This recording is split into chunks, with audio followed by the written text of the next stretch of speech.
బయలుదేరి ఉండవలసిన చంద్రబాబు ప్రచార రథం ఇంకా ఇక్కడ కల్వకుర్తిలోనే ఉండి కల్వకుర్తి నుండి దేవరకొండకు వెళ్ళబోతోంది.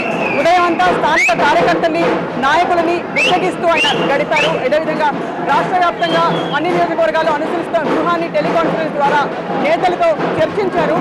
ఇక దేవరకొండ తర్వాత గుర్రం పహాడ్ వెళ్ళబోతున్న తెలుగుదేశం పార్టీ రథాన్ని మనం ఫాలో అవబోతున్నాం.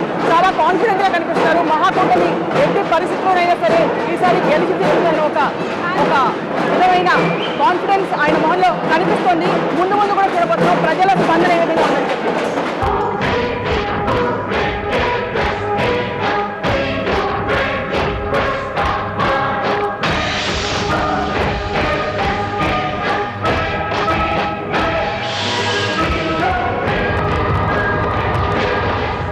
గతంలో మీరు ఐటీకి డెవలప్మెంట్కి మీరు పెద్దపీట వేసిన మీరు ప్రస్తుతం రూరల్ డెవలప్మెంట్కి అగ్రికల్చర్కి బాగా ప్రాధాన్యం ఇస్తున్నారు. నిజంగా రాష్ట్రంలో ప్రయారిటీస్ మారాయని మీరు నమ్ముతున్నారా, లేక మళ్ళీ అధికారం చేపట్టడానికి ఇది అవసరం ప్రస్తుతం to come back to power అని మీరు భావిస్తున్నారు? మీరు గుర్తుపెట్టుకోవాలి, ఆ రోజు మేము తీసుకున్న ప్రతి ఒక్క నిర్ణయం ఆదాయాన్ని పెంచేదానికి దోహదం చేసింది, సంపద పెంచడం కోసం ఉపయోగపడింది. అయితే ఈరోజు మేము ఆలోచించేది అంటే ఆ సంపద ఆదాయం ఈ కాంగ్రెస్ నాయకులు దోచుకునే పరిస్థితికి వచ్చారు. అందుకనే సమస్యల పరిష్కారం కావడం లేదు. ఆ సంపదని ఆ ఆదాయాన్ని పేదలకు తీసుకోవాలనే ఉద్దేశంతోనే, గ్రామీణ ప్రాంతాల్లో ఉన్న ప్రజలకు ఇవ్వాలనే ఉద్దేశంతోనే మేము ఆలోచించాం. 4 సంవత్సరాల ప్రపంచం మొత్తం అధ్యయనం చేసిన తర్వాత ఈరోజు రైతు పాలసీ కానీ, గ్రామీణ అభివృద్ధికి ఏ విధంగా చేయాలన్న అవన్నీ కానీ, అదే మరి నగదు బదిలీ, మన కలర్ టీవీ ఇవన్నీ మేము పెట్టడం జరిగింది. ఈరోజు ఒక్కసారి మీరు గుర్తుపెట్టుకుంటే, నేను రాజకీయ నాయకుడిగా లేదా ఒక పార్టీ అధ్యక్షుడు నేను కష్టపడేది ఏదో కోటీసులు చేయాలని కష్టపడాల్సిన పని లేదు. ఆ కోట్లు నేనే సంపాదించుకోవచ్చు. కానీ అది నా ఉద్దేశం కాదు.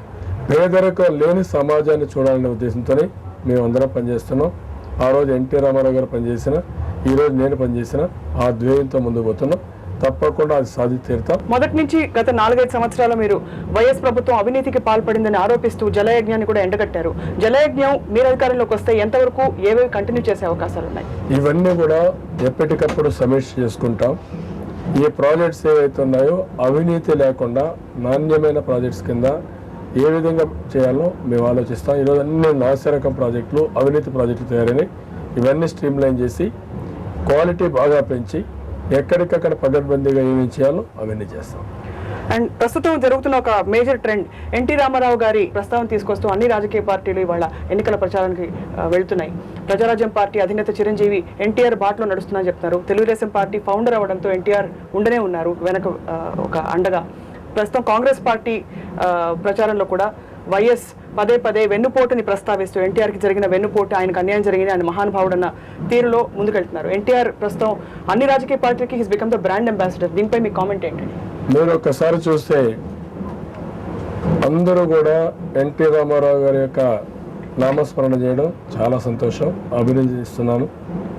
ఇప్పుడు ప్రతి ఒక్కరూ ఆ పాలసీలు తీసుకుంటామని చెప్పే పరిస్థితికి వస్తున్నారు. అది కూడా అందరినీ అప్రిషియేట్ చేస్తున్నా.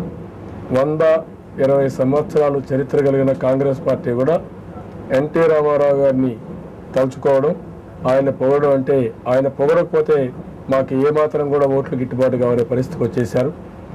ఎన్టీ రామారావు జీవితంలో ఎప్పుడూ కాంగ్రెస్ పార్టీని సపోర్ట్ చేయలేదు. ఈరోజు రాజశేఖర రెడ్డి మాట్లాడడం చూస్తే ఓసారి అనిపిస్తుంది దెయ్యాలు వేదాలు వల్లించినట్టు రాజశేఖర రెడ్డి మాట్లాడుతున్నాడు. ఆయన ఉన్నంత వరకు ఆయన ఎన్ని విధాల ఇబ్బంది పెట్టాలని ఇబ్బంది పెట్టాడు. ఈరోజు ప్రజల కోసం, ఏదో ప్రజలు మెప్పు కోసం ఎన్టీ రామారావు గురించి మాట్లాడుతున్నా తప్ప ఇంకోట్లేదు.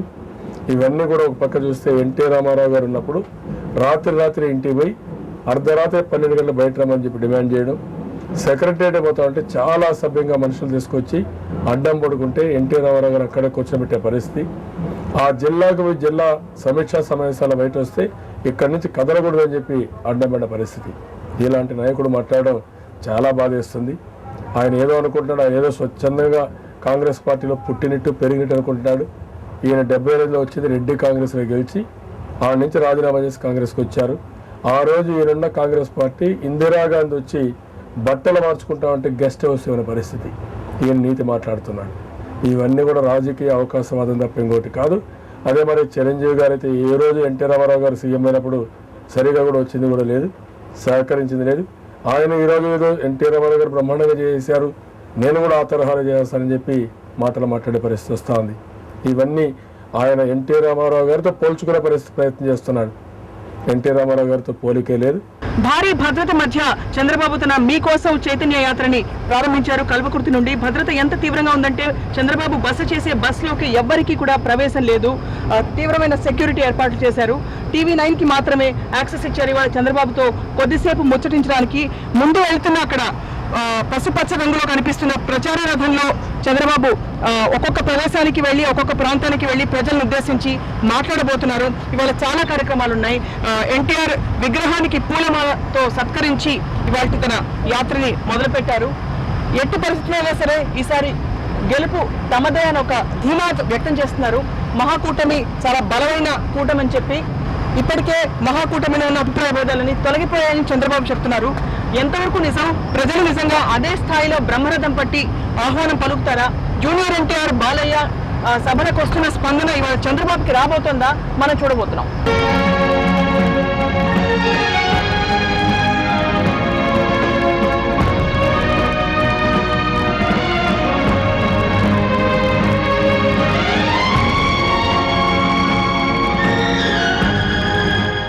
ప్రభుత్వ విధానాల్ని ఎండగడుతూ అదేవిధంగా రాబోయే కాలంలో ఏ విధంగా కలర్ టీవీ చూస్తూ జనం ఇంటి పట్టు నుండి హాయిగా వార్తలు సీరియల్స్ చూసుకోవచ్చు ఆయన ప్రజలను ఉద్దేశించి చెప్తున్నారు.